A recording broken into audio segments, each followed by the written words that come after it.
Hi everyone, welcome back. We are trying to solve the questions of UPSC 2023 General Studies paper 1, prelims paper 1. We'll solve question by 83. Pause करके पहले question पढ़ लेना, फिर देखना हम कैसे सॉल्व करना. We are just trying to understand how a sincere aspirant would approach the questions in the examination hall without having any hindsight bias or anything. तो 83rd जो क्वेश्चन है ना, it is one of the most interesting question in this paper, क्योंकि ये जो question है ये काफ़ी कन्वेंशन आपके ब्रेक करेगा कि जो यूट्यूब पे जितना भी तुक्का मास्टरगिरी ये सब चल रहा था ना, उन सबको ये ब्रेक करेगा. And this question will show that the core knowledge that you have gained over the course during this preparation, if you have been sincere in that, you will be able to at least understand the question and you will be in a much better position to come up with correct answer as compared to others. चलो without any delay, क्या है question? Consider the following statement दे रखी है, statement 1 statement 2. क्या पता करना है? Which of the following is correct पता करना है. क्या दे रखे हैं? ABCD स्टेटमेंट 1 स्टेटमेंट 2 वाले ऑप्शन दे रखे हैं, ये पता हमें कैसे आता है. इतने सारे क्वेश्चन ऊपर देख लें. चलो अब शुरू करते हैं. पहला स्टेटमेंट क्या है? 7 August is declared as a national handloom day. National handloom day, very factual, no idea. होता होगा नहीं होता होगा पता नहीं. आगे, it was in 1905 that the Swadeshi movement was launch on the same day. 1905 में स्वदेशी मूवमेंट लॉन्च हुई थी, हाँ इतना तो हुआ था, but on the same day, whether it was launch on the same day we don't know. अब इसीलिए देखो, एकदम अगर फेस वाले पे इस क्वेश्चन पे जाए ना, तो इस क्वेश्चन को सॉल्व करना वैसे बहुत डिफिकल्ट है, ठीक है.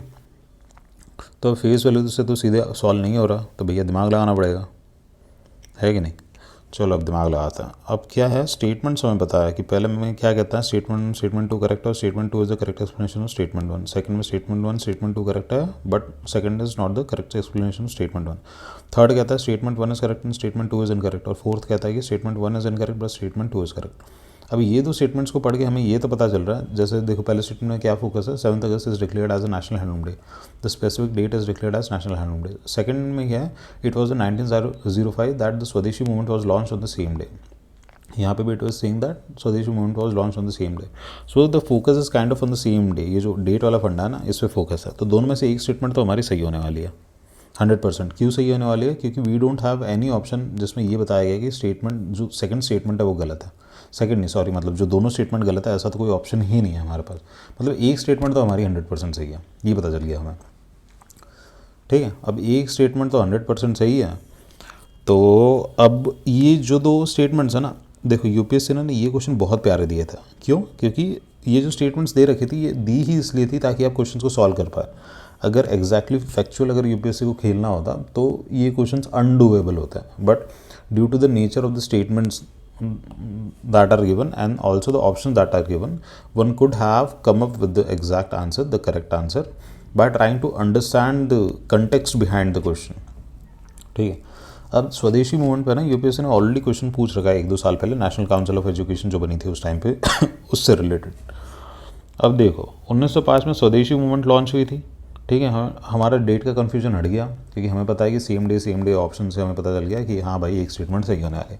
अब स्वदेशी में कोर फोकस क्या था? स्वदेशी में फोकस ये था कि बाइकआउट ऑफ फॉरेन गुड्स और promotion of indigenous goods. Indigenous goods में जैसे खादी आ गया, हैंडलूम आ गया, ये सब आ गया, अपना देसी एजुकेशन आ गया, ये आ गया था स्वदेशी मूवमेंट के अंदर 1905 में.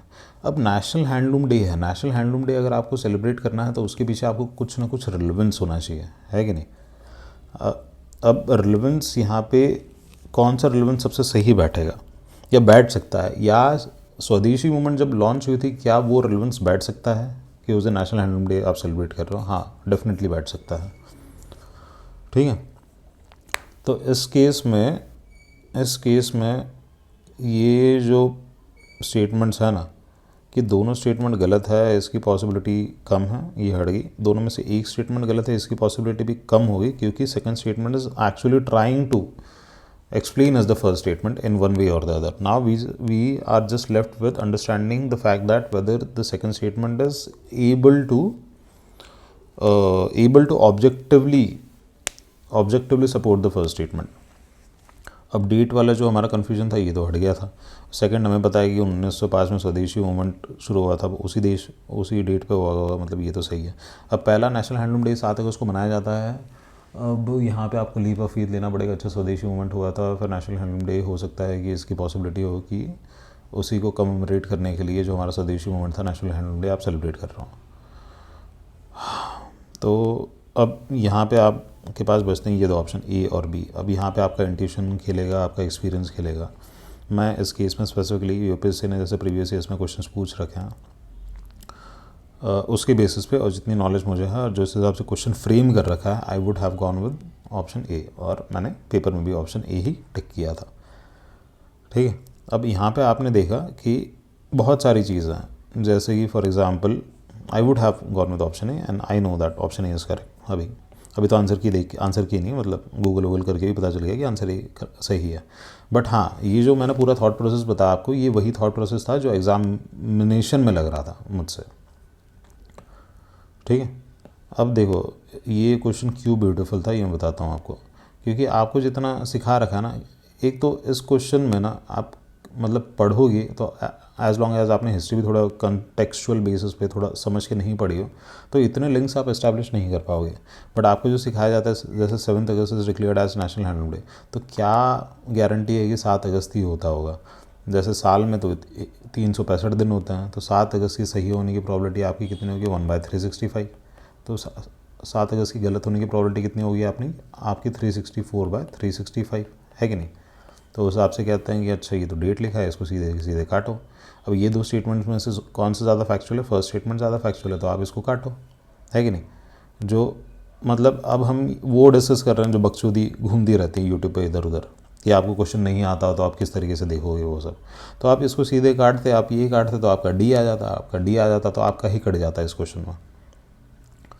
समझ रहे हो? तो इसीलिए ना देखो ऐसा है कि यूपीएससी के जो प्रश्न हैं एकदम सीधे नहीं आते, और जितनी नौटंकी घूमती है ना यूट्यूब पे या फिर कहीं पे भी, देखो जो जेन्युइन सोर्सेज है, जेन्युइन सोर्सेज हो गया, जेन्युइन मेंटर तो चलो वर्ड ही अब इतना वो हो गया, एक्सप्लॉइट हो गया, टीचर्स ही ले लेते हैं। जो जेन्युइन टीचर्स है, जो एक्सपीरियंस है, जो चाहते हैं आपका एग्ज़ाम निकले, वो आपको ठीक ठाक तरीके से बता देंगे कि आप ही तैयारी करोगे उसी से निकलेगा, और कोई तरीका नहीं है। आप इस पेपर को तुक्के के बेसिस पे निकाल ही नहीं सकते। कोई अगर आपको ये कहता है कि मैं बैठा था पेपर में, मुझे कुछ नहीं आता था फिर भी मैंने निकाल लिया, भैया उन्होंने पढ़ रखा है।